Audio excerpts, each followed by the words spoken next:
A partir de este momento, las informaciones que son noticia toman el protagonismo. Comienza Informe RCR.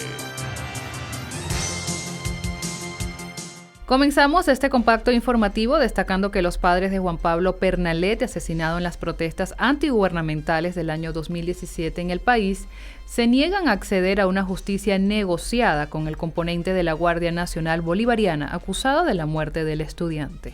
José Gregorio Pernalete señaló a través de su cuenta social en Twitter que se niegan rotundamente a una justicia negociada en beneficio de los asesinos de su hijo. Hemos perdido nuestro sentido de vida. Al asesinarnos a Juan Pablo, nos quitaron el piso. Como familia nos destruyeron. Pasaron 4 años para ellos reconocer ante el mundo que fue un guardia nacional que asesinó a nuestro Juan Pablo. El Ministerio Público siempre ha sido un brazo ejecutor de beneficiar a los victimarios, no a las víctimas. A Juan Pablo le asesinó un guardia nacional siguiendo órdenes del Plan Zamora. Se puede identificar plenamente, se podía identificar desde el año 2017 y no lo hicieron. En otras noticias, el sociólogo y coordinador del Observatorio de la Diáspora Venezolana, Tomás Páez, expresó su preocupación ante los migrantes venezolanos que se encuentran en Perú, tras las declaraciones ofrecidas por el candidato presidencial Pedro Castillo, quien dijo que dará 72 horas a los extranjeros para salir de su país.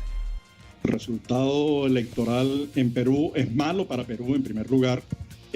Primero porque está muy fragmentado el voto en el Parlamento y luego porque está muy dividido el voto a escala nacional. Digamos, hay una terrible situación. Luego, para los venezolanos es muy preocupante porque las declaraciones del candidato ganador han sido crueles con la migración, pese a que Venezuela fue el tercer país de destino de la migración peruana cuando los movimientos guerrilleros Tupac Amaru y Sendero Luminoso destruían ese país. Creo que es preocupante. Sin embargo, el Parlamento, y es la expectativa que uno tiene, el Parlamento peruano no va a permitir que Castillo cumpla con su plan de lanzar a los venezolanos de retorno a Venezuela.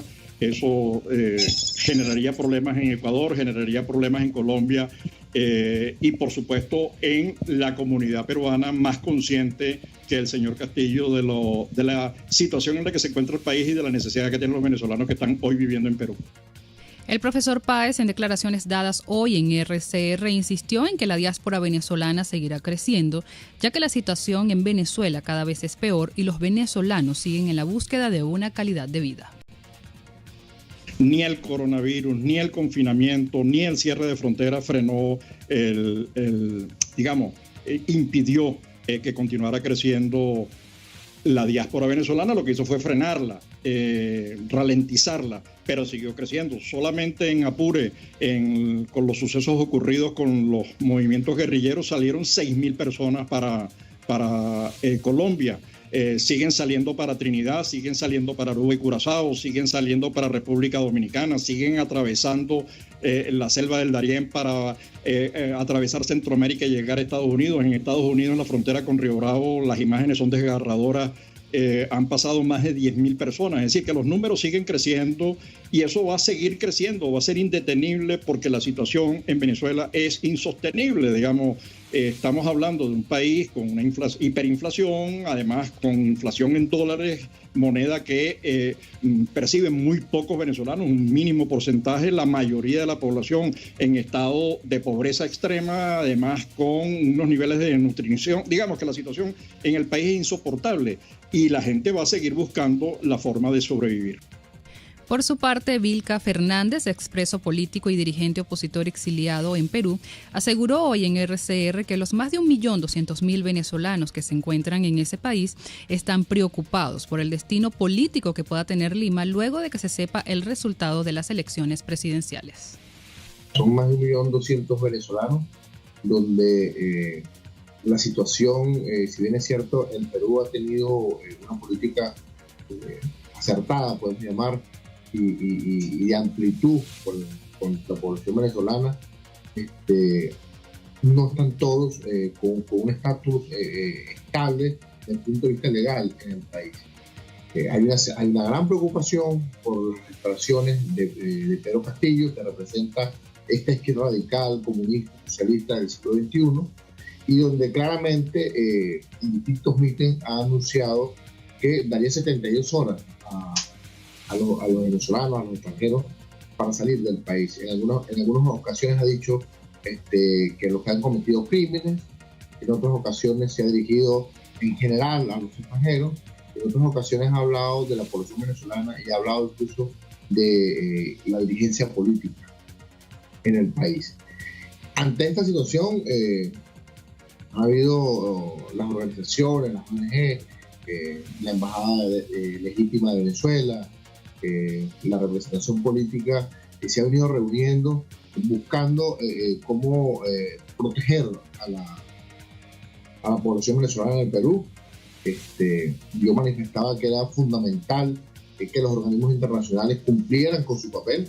En este caso es que los venezolanos, ningún venezolano que en este momento sale de Venezuela, distintamente a los enchufados, a los que pertenecen al régimen, sale a hacer turismo. Todos han salido huyendo de una tiranía, todos salen huyendo porque están muriendo de hambre o porque están muriendo por las enfermedades, porque su familia está muriendo por las necesidades básicas para sobrevivir. Vilca Fernández describió cuál es la situación electoral en Perú y por qué aún no se conoce el resultado final de esos comicios presidenciales. Hay sectores democráticos del Perú que hablan de un fraude electoral en la mesa. Han habido pruebas claras y demostradas de cómo en las provincias y en las zonas más aledañas del país se cambiaron actas, se cambiaron votos, inclusive detuvieron en pleno proceso a personalidades de Perú Libre, en el partido de Pedro Castillo, con 75, 80 cédulas en mano, cédulas electorales. Es decir, la situación es bastante complicada, hay convocadas movilizaciones de parte y parte, y es lamentable, para Alejandra, que esto esté ocurriendo en el Perú. No ocurre distinto en la región, que hoy podríamos decir que podría enfrentarse a un 2022, una región prácticamente comunista, socialista, si las cosas van como van. En Colombia encabeza las encuestas esta izquierda radical. En otras noticias tenemos que la vicepresidenta de la administración de Nicolás Maduro, Delcy Rodríguez, denunció que los últimos pagos hechos para acceder al sistema de vacunas COVAX de la Organización Panamericana de la Salud han sido bloqueados y están bajo investigación. Con esta acción nadie puede negar que estas medidas correctivas unilaterales son criminales, dijo la vicepresidenta durante la clausura de una conferencia académica internacional. El comunicado en el que COVAX informa del bloqueo de esos fondos fue difundido posteriormente por el canciller Jorge Arreaza en Twitter, donde explica que el Ejecutivo ha recibido una notificación que detalla los depósitos efectuados por Venezuela y refleja también la retención de más de $10 millones por parte de la entidad bancaria. En el estado Táchira, trabajadores sanitarios exigieron al régimen de Maduro ser tomados en cuenta en el plan vacunación, ya que temen por su vida debido a los crecientes contagios en las zonas fronterizas. Actualmente, pues lamentamos la pérdida de 2 médicos de nuestra institución. Ayer lamentablemente falleció el epidemiólogo de esta institución, el doctor Hugo Mendoza, el cual pues nos tiene muy afligidos, puesto que él fue uno de estos trabajadores de aquí que no fueron vacunados por la ausencia de esta vacuna.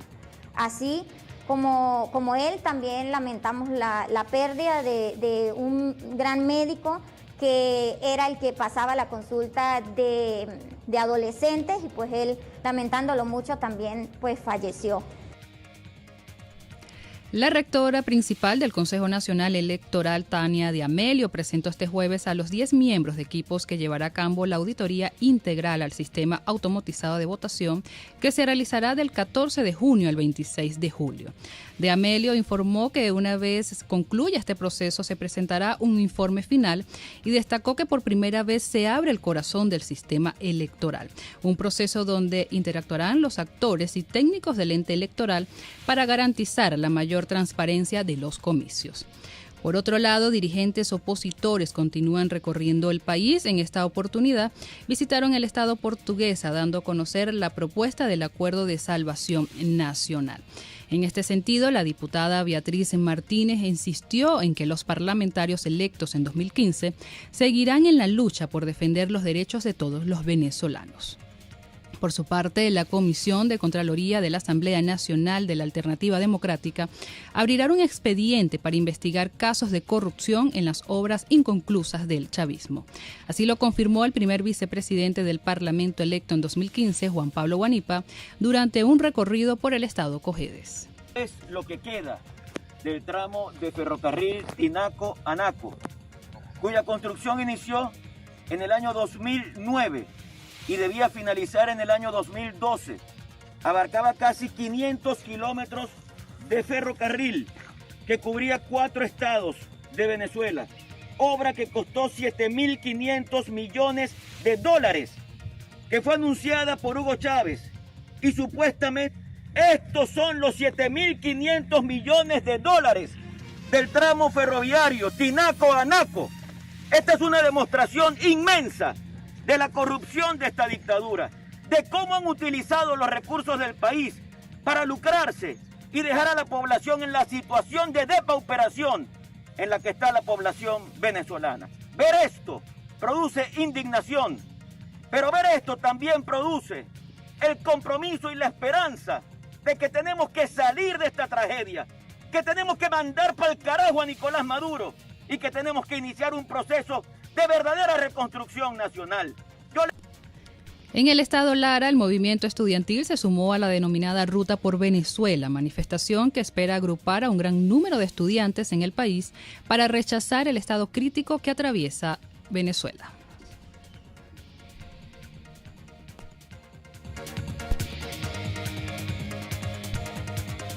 Que busca conectar con el ciudadano, porque no es posible que estemos viviendo la peor crisis en la historia de nuestra república y no se esté haciendo nada. Por eso los estudiantes hemos decidido salir a la calle, tomar el mecanismo de la protesta cívica, pacífica y constitucional como el camino para generar los cambios políticos en nuestro país.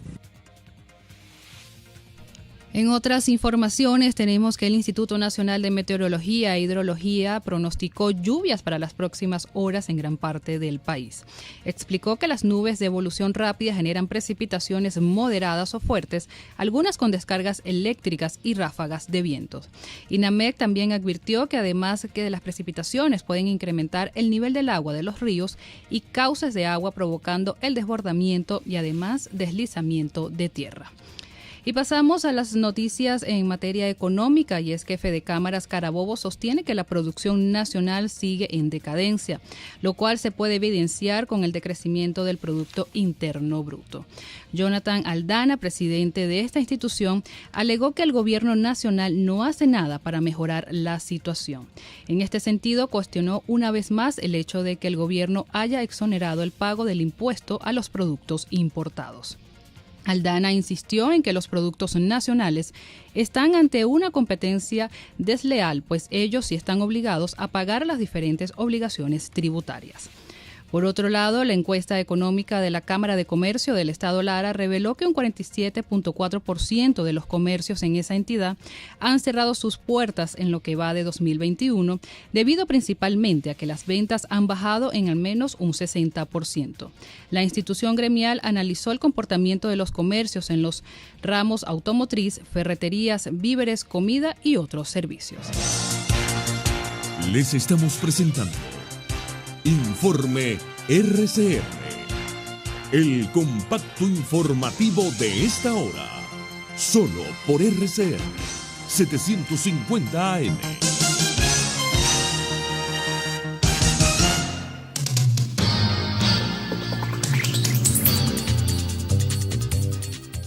En el ámbito internacional, las autoridades sanitarias de Grecia localizaron este viernes el primer caso de la variante Gamma, también llamada brasileña, por ser el primer lugar donde fue registrada, mientras siguen bajando los contagios y fallecidos. Según la Organización Nacional de Salud Pública de ese país, el contagiado con esta variante es un hombre que vive en Atenas. Medios locales aseguran que el contagio se produjo tras reunirse el afectado con una persona que había viajado fuera del país. En las noticias deportivas tenemos que los Milwaukee Bucks superaron este jueves 86-83 a los Brooklyn Nets en el tercer juego de la semifinal de la Conferencia Este, luego de caer en los dos primeros encuentros en New York. Chris Middleton firmó 35 unidades y Giannis Antetokounmpo añadió 33 por los Bucks, que se quedaron con la victoria después de desperdiciar una ventaja de 21 tantos. Así llegamos al final de este compacto informativo vespertino. Los dejamos con más de la programación de su RCR. Hasta aquí este compacto noticioso. Manténgase en nuestra sintonía, porque estaremos informándole de la noticia al momento de producirse. RCR 750 AM.